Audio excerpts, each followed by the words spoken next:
Hello दोस्तों, कैसे हैं आप लोग। आशा उम्मीद करता हूं कि आप लोग अच्छे होंगे। और मैं धीरज कुमार आप लोगों के साथ फिर से ब्लॉग लेकर आया हूं। मौसम अब जो है पहले से मतलब पहले ठंड था, अब गर्मी में तब्दील होने वाला है। तो थोड़ी बहुत ठंडक है सुबह में, उसके बाद से गर्मी है और गर्मी चढ़ रही है। लेकिन आप लोगों को तो पता ही है कि मैं लेबर का काम करता हूं और लेबर के काम में गर्मी के दिनों में ज़्यादा तकलीफ होती है, क्योंकि ठंड का तो इलाज है, स्वेटर उटर जैकेट वैकेट पहन लो, फिर काम करो, ऑटोमेटिक गर्मी आ जाती है। लेकिन जब गर्मी की बात होती है ना, तो थोड़ी नहीं बहुत सारी दिक्कतों का सामना करना पड़ता है।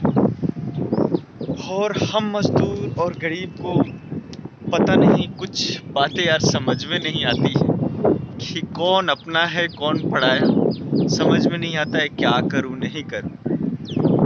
अब अपने ज़िंदगी के बारे में सोचूं, अपना अच्छा करने के बारे में सोचूं या अपनों के बारे में सोचूं, समझ में नहीं आता है। कभी कभी सोचता हूँ कमा धमा करके कुछ आगे बढ़ने के लिए, तो कुछ लोग अड़चने लगाने लगते हैं। हाँ, मैं समझूं किसको ना समझूं, समझ में नहीं आता। कभी खुद को समझाना पड़ता है कि यार टाइम से उठो, टाइम से खाओ, टाइम से पियो, कमाने जाओ, ये सारी चीज़ें। या फिर खुद अपनों को समझना पड़ता है कि मेरे माँ बाप चाहते क्या हैं, मेरी पत्नी चाहती क्या है, ये सोचना पड़ता है। खैर अब तो पिताजी नहीं है तो जिम्मेदारियां खुद पे आ गई है। लेकिन माँ अभी साथ में है नहीं, एक पत्नी है। तो पता नहीं ऐसा क्यों होता है कि एक गरीब का साथ कोई नहीं देता है। अगर तुम गरीब हो, कमजोर हो, सीधा हो, तो आगे बढ़ने में, कुछ करने में, जिंदगी को सरल बनाने में या कुछ अच्छे कर्म करने में कोई साथ नहीं देता। पत्नी ही क्यों ना हो, वो भी सोचती है कि इसका साथ देने से क्या फ़ायदा, टाइम से खाना नहीं बनेगा। लेकिन वही अगर किसी के पास, जो गरीब लोग होते हैं वो काम भी करने जाते हैं, औरतें हम लोग के घर में काम करने जाती हैं, तो वहाँ टाइम से बनाएगी, 10 बातें सुनेगी। लेकिन अपने घर में अपने पति का, अपने भाई का ख्याल क्यों नहीं रखता है लोग। आपस में अगर मिल के रहेंगे तो इतना दुख तकलीफ क्या होता है। दुख तकलीफें बहुत छोटी हो जाती है, ये धरती स्वर्गलोक हो जाता है अगर अपने मिलते हैं तो, अगर अपने मिल के साथ चलते हैं तो। लेकिन अपने जो है मिल के साथ नहीं चलते हैं और बोलते हैं क्या कि अरे यार इसका साथ क्या देना, गरीब समझ के, कमजोर समझ के, दिल में एक कि उसको आगे नहीं बढ़ने देंगे, वो मेरे से आगे नहीं बढ़ने देंगे, मैं उसको पैर के नीचे रखूंगी या रखूंगा, ऐसा सोच के लोग अपनों का साथ नहीं देते हैं और गरीबी के दलदल में डूब जाते हैं और दोष ऊपर वाले को देते हैं।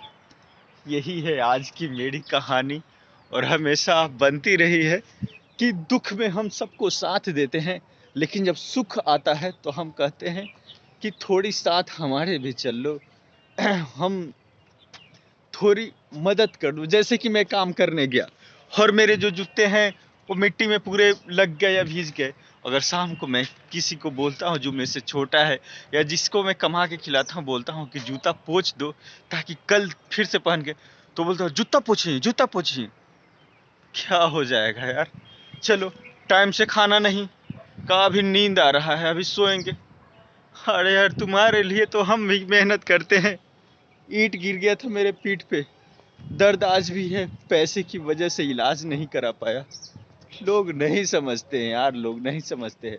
अब तो जिंदगी का एक ही मकसद बनना चाहता है कि ऊपर वाले के शरण में जाओ, ऊपर वाले के जियो।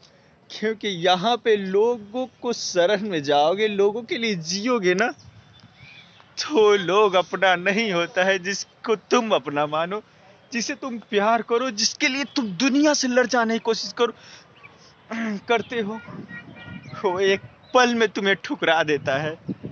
तो याद आती है कि ऊपर वाले से बेहतर अपना कौन है, कोई भी नहीं। दोस्तों मेरा वीडियो इतना ही, दिल का दर्द बहुत है और बहुत मैंने स्ट्रगल किया है लाइफ में, और मैं बता देना चाहता हूँ कि उन सारी लाइफ के स्ट्रगल्स को आपको दिखाऊंगा और बताऊंगा और जिंदगी के सक्सेस होने का निचोड़ भी आपको बताऊंगा। कैसे आपको आगे बढ़ना है ये भी बताऊंगा, क्योंकि जिंदगी मैंने बहुत दुख पाई है और मैं चाहता हूं कि मेरे दोस्त ऐसे भले ना हो। यूट्यूब के दुनिया में यूट्यूब वाले दोस्त को मैं कुछ ज्ञान की बातें बताऊंगा, ताकि जो जिंदगी में मुझे दुख मिला है आपको ना मिल सके। प्लीज सपोर्ट कीजिए।